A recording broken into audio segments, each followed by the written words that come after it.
Сәлематсыздар ма оқушылар? Мен Қызылорда облысы Арал ауданы Жақсықылыш кенті номері 19 орта мектебінің өзін-өзі тану пәні мұғалімі Ахметова Баян Букенбаевна. Бүгінгі сабағымыздың тақырыбы достық айнасы.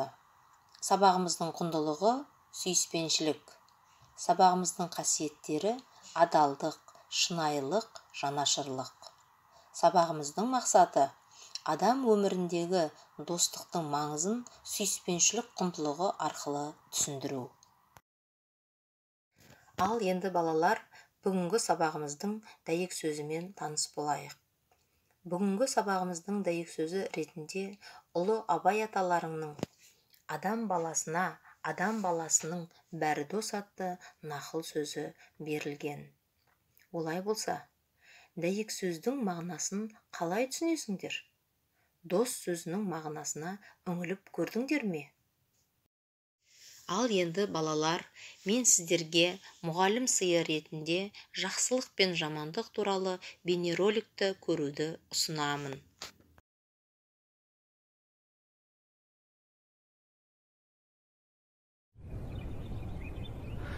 Ертеде жақсылық пен жамандық деген екі дос болыпты. Күндердің бір күнінде екеуі аттарын жүгендеп, жол азығын түгендеп жолға шығады. Сөйтіп, тоқтамастан бірнеше күн жүреді. Жамандық өз азығын демде тауысады да, жақсылыққа былай дейді: «Менің азығым таусылды, аштан өлмесем болды». Сонда мейірімді досы: «Келе ғой, екеуміз бөлісіп жейік», деп өз тамағымен бөліседі. Сөйтіп жүріп, екеуі жақсылықтың да бар азығын жеп тауысады. Қомағай жамандықтың тағы да мазасы қаша бастайды. Ол мейірімді досына: «Біздің азығымыз таусылды, менің қарным ашты. Мен аштыққа шыдай алмаймын, жаяуда жүрге жарамайым. Сенің атыңды сойып, соны азық қылайық», дейді. Жақсылық досына жаны ашып, атын сойып беріп, өзі жаяу жүреді. Бұл етте таусылуға жақын қалады. Жамандық: «Маған енді бұның еш пайдасы тимес», деген оймен жақсылықты жапан далада жалғыз тастап кетеді. Жалғыз қалған жақсылық арып ашып, әбден қалжырап келе жатып, айдаладағы бір лашыққа кезігеді. Ішіне кірсе тірі жан жоқ, бірақ ортада асылған ет толы қазан қайнап тұр.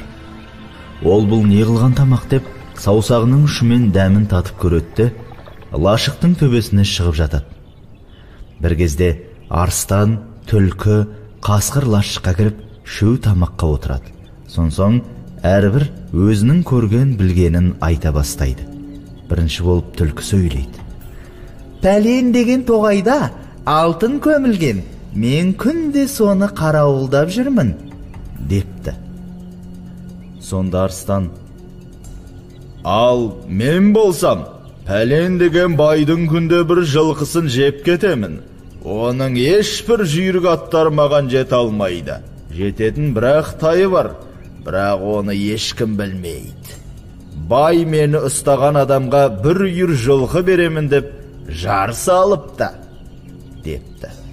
Сонда қасқыр тұрып былай депті: «Ал мен пәлен деген байдың бір тоқтысын қарауылдап жүрмін. Бұл байдың науқастанып жатқан қызы бар.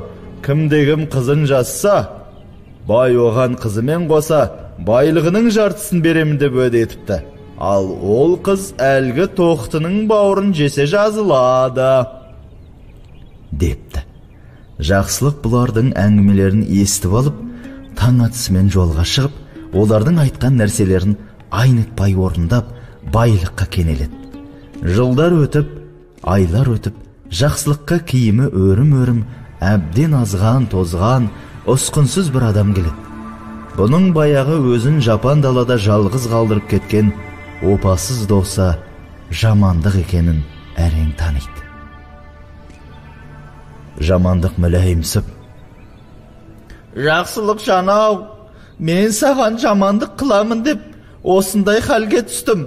Сен маған енді жәрдемдес. бұл дәулетті қайдан тапқаныңды айтшы, депті. Сонда жақсылық: атам қазақ таспен атқанды аспен ат деген. Сен маған жамандық істегенмен, мен саған жақсылық істеймін, деп өзінің бастан өткен оқиғасын айтып береді. Сосын: сен қазір мына жолмен жүре берсең, алдыңнан лашық шығады. Ол лашықтың ішінде асулы бір қазан ет тұрады. Бірақ сен ол етті жеме. Тек саусағыңның ұшымен дәмін татта, үйдің төбесіне шығып жат. Сонда түлкі, қасқыр, арыстан келеді. Сен олардың әңгімесін тыңдай бер. Олар кеткеннен кейін естіген сөздеріне орай әрекет етсең, сен де байлыққа кенелесің, дейді. Жарайды, дейді де баяғы лашыққа барып кіреді. Жақсылық айтқандай қазан толы ет асулы тұр екен. Қызығып кетіп, шыдай алмай: мына бір жілігін жейінші, деп еттен жеп, сорпасынан да 5-6 рет ұрттап алыпты. Сөйтіпті де үйдің төбесіне шығып жатыпты.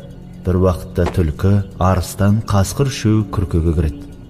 Түлкі тамақты көре сала: ойбай, мына еттің тоқпақ жілігі жоқ, омыртқасы жоқ, сорпасы жоқ, біреу жепті, дейді. Сол кезде зәресі ұшқан жамандық тыпырлап кетеді. Мұны естіп қойған сақ түлкі: осы күркісіне шығайықшы, сонда бір бәле бар секілді, депті. Шөу төбеге шықса, жамандық жатыр екен. Олар жамандықты бас салыпты. Сөйтіп, жақсылық жақсылығынан өмір сүріп, мақсат мұратына жетіпті. Жамандық жамандығынан ит құсқа жем болыпты. Оқушылар, бейнероликті көріп болсаңыздар, төменде берілген сұрақтарға жауап берейік. Бұл бейнероликтен қандай ой түйдіңіздер? Жамандықтың жасаған іс-әрекетіне не айтар едіңіздер? Бейнероликке қатысты қандай мақал-мәтелдер айтуға болады? Келесі кезекті шығармашылық жұмысқа берейік. Оқулығымызда берілген бірінші тапсырма бойынша төменде берілген сұрақтарға жауап жазамыз. Достасу неден басталады? Нағыз досты қалай табуға болады? Шынайы достықтың қасиеттері қандай болуы керек? Құрметті оқушылар, бүгінгі сабағымызды қорытындылай келе, сендерге тек қана адал, таза, ақ ниетті достарың көп болсын деп тілеймін. Өздерің де нағыз дос бола біліңдер. Достық деген таусылмайтын қазына екенін ешқашан естеріңнен шығармаңдар.